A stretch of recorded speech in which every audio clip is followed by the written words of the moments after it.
బంగాళాఖాతంలో ఏర్పడిన తీవ్ర వాయుగుండం తీరం వైపు దూసుకొస్తోంది. ప్రస్తుతం విశాఖ, కాకినాడ నుంచి ఆగ్నేయంగా 830 కిలోమీటర్ల దూరంలో కేంద్రీకృతమైంది.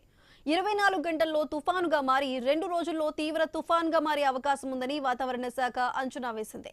28 సాయంత్రం లేదంటే రాత్రి మచిలీపట్నం, కళింగపట్నం మధ్యలో కాకినాడ సమీపంలో తీరాన్ని దాటవచ్చని చెబుతున్నారు. కాకినాడ నుంచి నెల్లూరు వరకు రెడ్ అలర్ట్ జారీ చేయగా 16 జిల్లాలకు ఆరెంజ్, 3 జిల్లాలకు ఎల్లో అలర్ట్ జారీ చేశారు.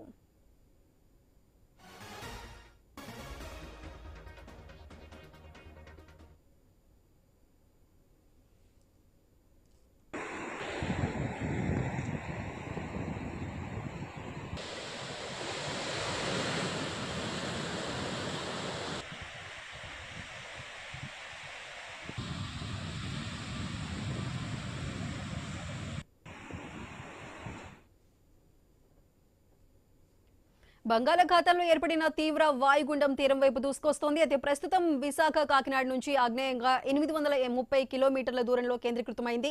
24 గంటల్లో తుఫాన్గా మారి మరో 2 రోజుల్లో తీవ్ర తుఫాన్గా మారే అవకాశం ఉందంటూ వాతావరణ శాఖ అంచనా వేసింది. దీనికి సంబంధించి పూర్తి అప్డేట్స్ మా ప్రతినిధి రాజు అందిస్తారు. రాజు, చెప్పండి, వాతావరణ శాఖ ఎటువంటి హెచ్చరికలు జారీ చేస్తుంది? అయితే ఇది మచిలీపట్నం, కళింగపట్నం మధ్య తీరం దాటే అవకాశం ఉందంటున్నారు. అక్కడ ఎటువంటి చర్యలు తీసుకుంటుంది ప్రభుత్వం?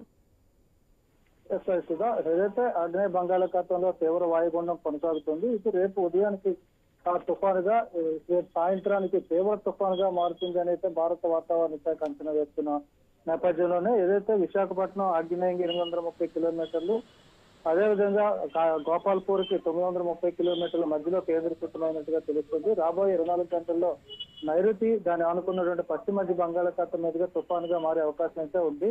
ఈ నేపథ్యంలో ఇప్పటికే రాష్ట్ర వ్యాప్తంగా ఉన్నటువంటి జిల్లాలన్నింటికీ కూడా రకాల అధికారులు అయితే అప్రమత్తం చేయడం జరిగింది. కంట్రోల్ రూమ్ ఏర్పాటు చేశారు. వివిధ శాఖల అధికారులు కూడా సెలవులు రద్దు చేసి అందరూ అందుబాటులో ఉండాలని చెప్పి కూడా రాష్ట్ర ప్రభుత్వం ఇప్పటికే ఆదేశాలు అయితే జారీ చేసింది. ఏదైతే కాకినాడ సమీపంలో తీరం దాటుతుంది అనేటువంటి ఇప్పటికైతే ఉన్నటువంటి అంచనా ప్రకారం కూడా ఉత్తర కోస్తా, దక్షిణ కోస్తాతో పాటు రాయలసీమలో కూడా కొన్ని ప్రాంతాల్లో భారీ నుంచి అతి భారీ వర్షాలు, ఈదురుగాలులు కూడా వీచే అవకాశాలు ఉన్న నేపథ్యంలో దాదాపు 110 కిలోమీటర్ల వేగంతో ఈదురుగాలు కూడా వీస్తాయని చెప్పి వాతావరణ శాఖ అధికారులు అంచనా వేస్తున్న నేపథ్యంలో ఆకస్మిక వరదలు కూడా వచ్చే అవకాశం ఉంది. వీటి నుంచి ప్రాణ నష్టం, ఆస్తి నష్టం జరగకుండా కూడా ముందస్తు చర్యలు అయితే చేపట్టడం జరిగింది. ఇప్పటికే రాష్ట్ర వ్యాప్తంగా కూడా అన్ని జిల్లాల్లోనే ఇప్పటికే వచ్చే 3 రోజుల పాటు పాఠశాలలో, ప్రైవేటు ప్రభుత్వ పాఠశాలలో, కళాశాలలో, అంగన్వాడీ కేంద్రాలకు కూడా సెలవులు ప్రకటించి అవసరమైతే తప్పితే రోడ్డు మీదకి రావద్దంటూ కూడా ప్రజలకు కూడా తీవ్రమైనటువంటి హెచ్చరిక అయితే రాష్ట్ర ప్రభుత్వం చేస్తుంది. తీరం దాటే సమయం ఏదైతే ఈ నెల 28న తుఫాను తీరం దాటే సమయంలో దీని ఉధృతి మరింత వేగంగా ఉంటుందని చెప్పి అంచనా వేస్తున్నారు. ఇప్పటికే రేపు కాకినాడ, డాక్టర్ బిఆర్ అంబేద్కర్ కోనసీమ, పశ్చిమ గోదావరి, కాకినాడ, కృష్ణా, బాపట్ల, ప్రకాశం, నెల్లూరు, యానం జిల్లాలకైతే రెడ్ అలర్ట్ కూడా జారీ చేశారు.